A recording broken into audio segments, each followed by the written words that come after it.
Hi guys. और आज का वीडियो है बेसिकली फ्री व्हील हब हमें लगाना चाहिए कि नहीं लगाना चाहिए और क्यों लगाना चाहिए और क्या प्लस हैं कि माइनस हैं। बट सबसे पहले मैं ये क्लियर कर देना चाहता हूँ कि मैं ये गाड़ी नहीं बेच रहा हूँ, क्योंकि ये एक इंडिया का ऐसा ऑफ रोडर है जो मोस्ट डिज़ायरेबल, इकोनॉमिकल, अफोर्डेबल और सबसे बड़ा रोड के ऊपर जब चलता है ना, सबसे बड़ा हेड टर्नर गाड़ी है ये। तो इसको लेना भी प्रॉब्लम है, क्योंकि हमारे पास बहुत सारे थॉट प्रोसेस आते हैं। तो बड़ी मुश्किल से तो बड़ी अच्छी गाड़ी ये मिलती है, आजकल तो नई भी नहीं आती है ये। और दूसरा, इसको आप बेच भी नहीं सकते हो, क्योंकि दिल के ना इतने करीब होती है कि आप इस गाड़ी को ना बेचने समय ना बस रो ही दोगे। तो आज का वीडियो मैं आगे जाने से पहले प्लीज़ जिसने भी ये चैनल सब्सक्राइब नहीं करा है, चैनल सब्सक्राइब कर लीजिए, बेल बटन दबा के नोटिफिकेशन ऑल कर लीजिए। और हम जैक के थ्रू नीचे जाने वाले हैं। सबसे पहले समझेंगे कि फोर व्हील ड्राइव सिस्टम होता क्या है, क्योंकि जब तक फोर व्हील ड्राइव सिस्टम समझ में नहीं आएगा तो हम एक ऐसा कंपोनेंट जो हम बाहर से लगाने वाले हैं, आफ्टर मार्केट लगवाने वाले हैं, वो हम लगाएंगे। उसका बेनिफिट क्या होगा क्या नहीं होगा, और एक बाहर से कंपोनेंट लगा रहे हैं जो जेन्युइनली कभी कभी नहीं मिलता है, तो ऐसा नॉन जेन्युइन पार्ट्स मैं अपनी गाड़ी के अंदर तो बिल्कुल नहीं लगाऊंगा जब तक पूरी रिसर्च नहीं कर लूँ। तो प्लीज़ सबसे पहले जाके समझते हैं कि फोर व्हील ड्राइव सिस्टम होता क्या है। भाई गाड़ी के अंदर घुस जाते हैं, गाड़ी के अंदर घुस के ही चीज़ें समझ में आएगी। तो बाकी एक्सप्लेनेशन बाद में करेंगे। ये आप गाड़ी देख रहे हो, ये इंजन है। इंजन के थ्रू बेसिकली ये ट्रांसमिशन है। यहाँ ये ट्रांसफ़र बॉक्स के अंदर आ गया। ये ट्रांसफ़र बॉक्स के अंदर आपके ये यहाँ ये ट्रांसफ़र बॉक्स है, ध्यान से देखिए। इसी ट्रांसफ़र बॉक्स के थ्रू होते हुए अगर आप two wheel drive system activate करते हो तो ये आपका रियर ड्राइव शाफ्ट है। ये रियर ड्राइव शाफ्ट से आपका डिफरेंशियल के अंदर बेसिकली ये डिफरेंशियल है जो मैं पैर दिखा रहा हूँ, पैर लगाना नीचे गाड़ी पे, तो वो पैर दिखा रहा हूँ वो डिफरेंशियल है। उसके थ्रू रियर एक्सल में गाड़ी में आपकी एनर्जी जा रही है। Two wheel drive system activate किया है तो ओनली इस रियर ड्राइव शाफ्ट पे आपकी एनर्जी है और वो गाड़ी मूव कर रही है। लेकिन अगर आप फोर व्हील ड्राइव सिस्टम लगाते हो तो ये जो ट्रांसफ़र केस है इसके थ्रू रियर ड्राइव शाफ्ट में 50% और फ्रंट ये आप ड्राइव शाफ्ट देख रहे हो इसके थ्रू डिफरेंशियल में जाके ये दोनों एक्सल पे बेसिकली 50% एनर्जी भी आपके पास आ जाती है। तो four wheel drive system activate हो गया तो इन दोनों टायरों में भी एनर्जी आती है ड्राइव शाफ्ट के थ्रू, और पिछले दोनों टायरों में तो होती ही होती है 50% वहाँ और 50% यहाँ। अब प्रॉब्लम ये है, ये देखो बेसिकली अब प्रॉब्लम ये है कि मैंने ये टायर चला दिया। अब ये टायर मैंने ऐसे घुमा रहा हूँ, एक्टिवेट किया है आपने two wheel drive system. Two wheel drive system activate किया है, फिर भी ये टायर घूम रहा है और टायर के घूमने से यहाँ आप देखोगे कि ये टायर घूम रहा है, साथ साथ ये फ्रंट ड्राइव शाफ्ट है ये भी घूम रही है, और फ्रंट ड्राइव शाफ्ट घूम रही है, साथ साथ यहाँ जो ट्रांसफ़र केस के साथ में अटैच्ड है ड्राइव शाफ्ट वो भी घूम रही है। और यहाँ देखेंगे ये बैरिंग भी घूम रहा है और अंदर बहुत सारे कंपोनेंट्स हैं वो भी आपके घूम रहे होंगे। तो unnecessary two wheel drive system में भी ये सारे कंपोनेंट्स आपके यूज़ हो रहे हैं यहाँ तक।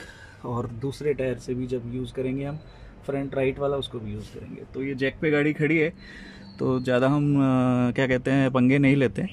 तो जैसे हमने गाड़ी के नीचे जाके देखा था उसी को हम दोबारा से यहाँ ऑन पेपर समझने की कोशिश करते हैं।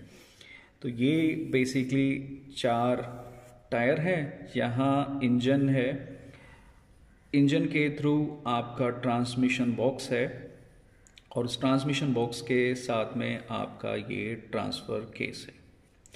ट्रांसफ़र केस के साथ में अगर यहाँ एक रियर शाफ्ट अटैच है जो आपने देखी होगी, तो ये एक रियर शाफ्ट अटैच है डिफरेंशियल के साथ। उस डिफरेंशियल्स में बहुत सारे ऐसी बेरिंग्स होते हैं, गियर्स होते हैं, उसके थ्रू यहाँ ड्राइव शाफ्ट में के थ्रू एक्सेल के थ्रू ये आपके एनर्जी यहाँ जाती है।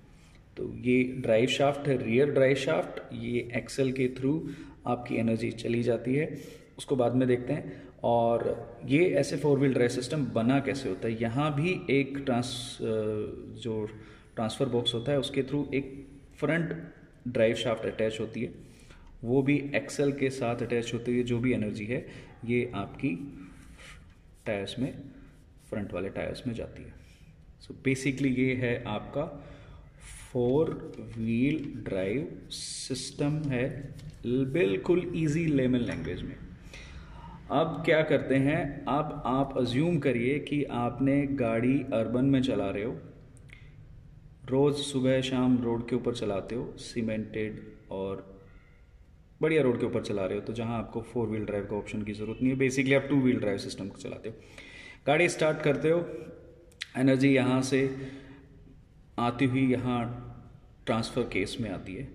क्योंकि आपने एक्टिवेट 2 व्हील ड्राइव सिस्टम किया हुआ है, तो ये सारी 100% एनर्जी आपकी रियर ड्राइव शाफ्ट में जाके और इन दोनों एक्सल्स के थ्रू आपको फ्रंट या रियर जो भी आपको मूवमेंट करनी है वो मूवमेंट देती है। तो दिस इज़ आपका 2 व्हील ड्राइव सिस्टम, जिसमें सारी एनर्जी आपकी रियर ड्राइव शाफ्ट में जाती है। अब आप अज्यूम करिए आपने 4 व्हील ड्राइव सिस्टम एक्टिवेट कर दिया। आपने किया 4 व्हील ड्राइव सिस्टम। जैसे ही आप 4 व्हील ड्राइव सिस्टम एक्टिवेट करते हो, ये एनर्जी यहाँ आ रही है। पहले तो ये सारी एनर्जी हो जाएगी यहाँ पर ट्रांसमिशन में डिस्ट्रीब्यूट। 50% जो एनर्जी है वो यहाँ जाएगी और रेस्ट 50% जो एनर्जी है वो यहाँ जाएगी। और इसमें जो एनर्जी फ्रंट ड्राइव शाफ्ट में जाके एक्सल्स में जाती है, तो आपका basically 4 wheel drive system activate हो जाता है। और यहाँ पे भी फ्रंट, या अगर बाई चांस आपने रिवर्स गियर लगाया है तो रिवर्स में ये सारा सिस्टम एक्टिवेट हो जाएगा। तो 50% इन दोनों टायर्स पे और 50% इन दोनों टायर्स पे आ जाएगी। तो टोटल 100% जो गाड़ी है वो आपकी 4 व्हील ड्राइव सिस्टम में चल पड़ती है। अब 4 व्हील ड्राइव सिस्टम का बहुत अच्छा फ़ायदा ये है कि आप इसको रिवर में, मड में, हाइट में, कहीं पे भी आपका ट्रैक्शन लूज़ होता है, अगर फ्रंट वाले ट्रैक्शन लूज़ हो रहा है तो फिर भी आपका पिछले वाले टायर से आपकी एनर्जी जब लगेगी तो गाड़ी आगे निकल जाएगी। तो गाड़ी निकल जाएगी आपकी, कहीं भी फंसेगी नहीं। यही 4 व्हील ड्राइव सिस्टम का सबसे अच्छा फ़ायदा है। लेकिन अब हम समझ रहे हैं कि हमने 4 व्हील ड्राइव सिस्टम लगाया, बट प्रॉब्लम क्या है? प्रॉब्लम ये है कि 4 व्हील ड्राइव सिस्टम मैं या आप जैसे लोग कितनी बार लगाते हैं, यही तो सबसे बड़ी प्रॉब्लम है। ज़्यादातर हम जो गाड़ी चलाते हैं वो 2 व्हील ड्राइव सिस्टम में ही चलाते हैं। अब इसका रिवर्स इम्पैक्ट देखते हैं। जब आप गाड़ी, इसे अज्यूम करिए आप 2 व्हील ड्राइव सिस्टम में गाड़ी चला रहे हैं और ये फ्रंट के दोनों टायर्स के साथ एक्सल अटैच है, और मैंने आपको वीडियो में भी दिखाया है, उसको हम दोबारा से देखते हैं। जैसे आप पहिया घुमाते हो, ये पहिया घूम गया फ्रंट वाला ट्रैक्शन के थ्रू, उसमें एनर्जी नहीं है, बट वो ट्रैक्शन के थ्रू जैसे ही वो घूमता है तो आपका एक्सल घूमता है, और एक्सल के थ्रू जो आपका ट्रांसफर केस के अंदर तक जो फ्रंट ड्राइव शाफ्ट है वो भी घूम रही होती है। बेसिकली वो भी आपकी स्पिन कर रही है। तो बेसिकली ये टायर ट्रैक्शन से घूम रहा है। हमने एक्टिवेट किया है बेसिकली ब्लू कलर, हमने 2 व्हील ड्राइव एक्टिवेट किया है। 2 व्हील ड्राइव में भी ये बेसिकली चल रहा होता है, ये ट्रैक्शन के थ्रू चल रहा होता है। तो ये अगर चलेगा, हमें जैसे दिखाया, हमें इसकी ज़रूरत नहीं है कि यहाँ पे ये सब चलें, ये नहीं चलना चाहिए। इसीलिए तो हमें फ्री व्हील हब लगाना है। ये क्यों चल रहा है? ये चलता रहेगा बिना बात में, जिसकी ज़रूरत भी हमें नहीं है 2 व्हील ड्राइव सिस्टम में कि ये चले, ये एक्टिवेट हो। तो इसके एक्टिवेट होने से हमें प्रॉब्लम क्या होती है? प्रॉब्लम ये होती है कि अननेसेसरी कंपोनेंट्स का सबसे बड़ा रिस्क है, ज़्यादा रिस्क है।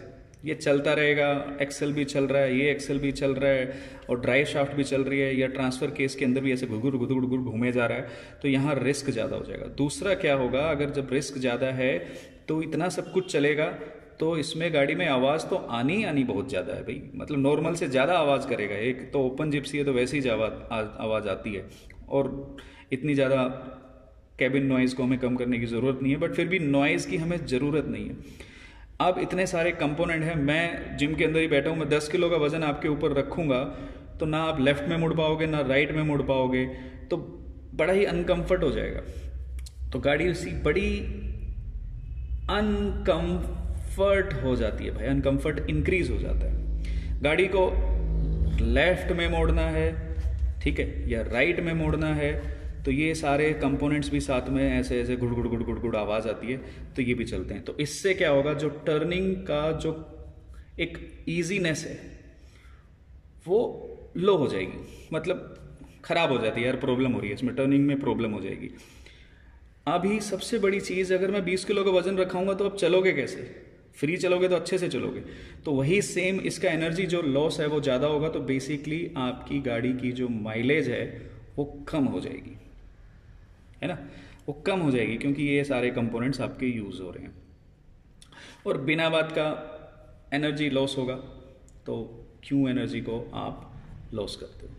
ठीक है, ये एक बेसिक बड़ी बड़ी चीज़ें हैं कि ये तो प्रॉब्लम हो सकती है। अब अगर हम फ्री व्हील हब लगा देते हैं तो उसको भी समझते हैं। फ्री व्हील हब का हम अलग से एक करेंगे वीडियो, क्योंकि नहीं तो वीडियो बहुत ज़्यादा बड़ा हो जाएगा। अभी तो हम सिर्फ समझ रहे थे कि मुझे प्रॉब्लम है, आपको भी प्रॉब्लम होती होगी, तो कैसे हम इस प्रॉब्लम को दूर कर सकते हैं अपनी 4 व्हील ड्राइव गाड़ियों के अंदर। तो अगेन इस पे आते हैं, ये है लॉक्ड सिस्टम।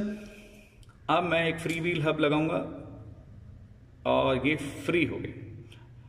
फ्रंट एक्सल के साथ टायर अभी भी अटैच है, वो सिस्टम होगा जिससे कि ये डी अटैच हो जाएगा, लेकिन टायर अभी भी चलेगा। जैसे आप एल्टो में चलाते हो या बाकी गाड़ियों में होता है कि वो चलता ही रहता है। फ्रंट व्हील ड्राइव सिस्टम है एल्टो में, लेकिन उसका पिछला पहिया एक्सल के बिना होता ही है, तो वो डेफिनेटली वो ऐसे ही चलता है। जैसे आप साइकिल के अंदर देखते हो कि सामने वाला पहिया जो है अपने आप ही चलता रहता है, उसमें कोई एक्सल थोड़ी ना अटैच होती है। आप ये क्या करते हो कि आपने गाड़ी ये ट्रैक्शन के थ्रू रोड के ऊपर चल रही है, ये एक्सल आपकी अनलॉक पोजीशन में है, तो ये फ्री है, तो ये टायर फ्री है, आराम से घूमेगा। और अगर ये टायर फ्री हो गया, आराम से घूम रहा है, तो आपका ये एक फ्री हब का काम कर रहा है। तो ये यहाँ ये सारे कंपोनेंट्स, बेसिकली ये सारे कंपोनेंट्स आपके अब यूज़ नहीं होंगे। अब इससे यही जो आपकी इतनी सारी वीकनेस थी फ्री व्हील हब नहीं लगाने से, यही आपकी एक बेनिफिट हो जाएगा कि जैसे ही आप फ्री व्हील हब लगाते हो। तो फ्री व्हील हब लगाने से क्या होगा, आपका जो बेसिकली कंपोनेंट्स यूज़ नहीं होंगे तो वो सेफ रहेंगे, ज़्यादा यूज़ नहीं होंगे। मैंने 11,000 किलोमीटर गाड़ी अभी तक चलाई है, मेरे ख्याल से 10,000 के आसपास मैंने गाड़ी अर्बन में चलाई है, जहाँ ज़्यादा मैं 4 व्हील ड्राइव सिस्टम एक्टिवेट नहीं करता हूँ, तो 2 व्हील ड्राइव सिस्टम ही मैं ज़्यादातर चलाता हूँ। तो मेरे कंपोनेंट्स सेफ रहेंगे, कंफर्ट जो गाड़ी का है वो अच्छा हो जाएगा, इंक्रीज़ हो जाएगा, नॉइज़ कम हो जाएगी, माइलेज इंक्रीज़ हो जाएगी, ठीक है। आपका जो टर्निंग में जो कंफर्ट है वो तो कम हो ही जाएगा, और आपकी जो एनर्जी लॉस बिना बात में हो रही थी वो भी डेफिनेटली आपकी बेटर हो जाएगी, ठीक है। तो अब ये इतना 4 व्हील ड्राइव सिस्टम होने के बाद मुझे तो आखिर में यही समझ में आता है कि भाई आपको, मुझे डेफिनेटली, जिसने भी फ्री व्हील हब अभी तक नहीं लगाया है तो उसको लगा लेना चाहिए। वीडियो पसंद आया होगा, क्या पता नहीं आया, चलो कोई बात नहीं, आप चैनल को सब्सक्राइब कर लो और साथ में बेल आइकन दबा के नोटिफिकेशन ऑल कर दीजिए। बहुत सारे वीडियोस बनाने का मन है, लॉकडाउन हो रखा है, गाड़ियों का शौक है, बस कोई ऑटोमोबाइल और मैकेनिकल इंजीनियर नहीं है हम, बट कोशिश करते हैं वीडियो बनाएं। आपको अच्छी लगती हैं तो चैनल सब्सक्राइब कर लीजिए, और बहुत सारे जो भी सजेशन हैं, कमेंट्स हैं, आप प्लीज़ मेंशन करिए, उसको कोई बुराई नहीं है, सीखने में कोई भी बुराई नहीं है। और हम जल्दी बहुत सारे अलग अलग वीडियोस के साथ आएंगे। अब जब हमने जाना है कि फ्री व्हील हब लगाना चाहिए कि नहीं लगाना चाहिए, तो जैसे ही लॉकडाउन ख़त्म होता है और थोड़ा फाइनेंशियल अच्छे होते हैं, तो मैं ज़रूर सोचूंगा कि फ्री व्हील हब जल्दी से जल्दी गाड़ी के अंदर इंस्टॉल कर लें। और प्लीज़ चैनल सब्सक्राइब करो यार, बड़ी मेहनत लगती है वीडियो बनाने के अंदर और एडिट करने में। प्लीज़ चैनल सब्सक्राइब करो और नॉलेज को अपने तरफ ही मत रखो, शेयर कर दो। Bye, thank you.